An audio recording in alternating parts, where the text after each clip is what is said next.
look of Limbo was a complicated design issue, and myself and Guy Dyer spent a long time talking about it, about what it might be. As depicted in the script, Cobb and Mull were architects who were using this dream landscape as sort of practice ground. It was their playground. It needed to appeal to architects, you know, and people who would know about this stuff. We determined that we would have buildings maybe from the 20s and 30s, buildings that were, you know, very strongly inspired by Corbusier and all the great architects from Bauhaus. And those buildings would slowly transition into buildings from the 50s to the 60s to the 70s, the 80s, and so on and so forth. And then beyond where we are now into the new generation of green, self-sufficient buildings. And so suddenly you ended up with this world of limbo, with buildings that were laid out in grids that just got taller and taller and taller and taller. Limbo City was a really interesting challenge because this is where I think we were really pushed the hardest creatively.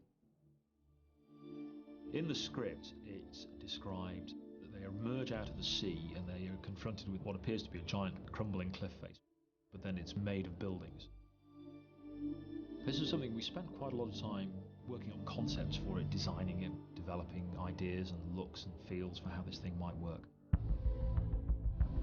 The ultimate thing we settled on was the idea of a sort of an architectural glacier, really. All these architectural forms that are collapsing into the sea.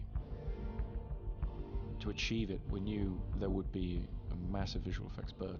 And we had Paul Franklin and his guys at Double Negative come on and study footage of glaciers calving, dropping into the sea, and look at ways we could replace those with architectural forms. We were going to Morocco anyway, and first scouting there, driving from the airport, we passed some very strange, enormous architectural forms, these housing estates, these buildings in the middle of nowhere, which we thought might give us a great basis and give Paul a great basis to build out his architectural creations. And so we shot the actors there in Morocco, we shot them walking through this extraordinary set of buildings, which the visual effects guys then built out. And we had the special effects guys, Chris Corwell and his team, actually bring water into the foot of these buildings and create waves and so forth. So that the line between visual effects and practical photography was as blurred as we could make it. The idea really there is that Cobb and Mal, they've created this enormous amount of architecture over the very long time they're trapped in the state.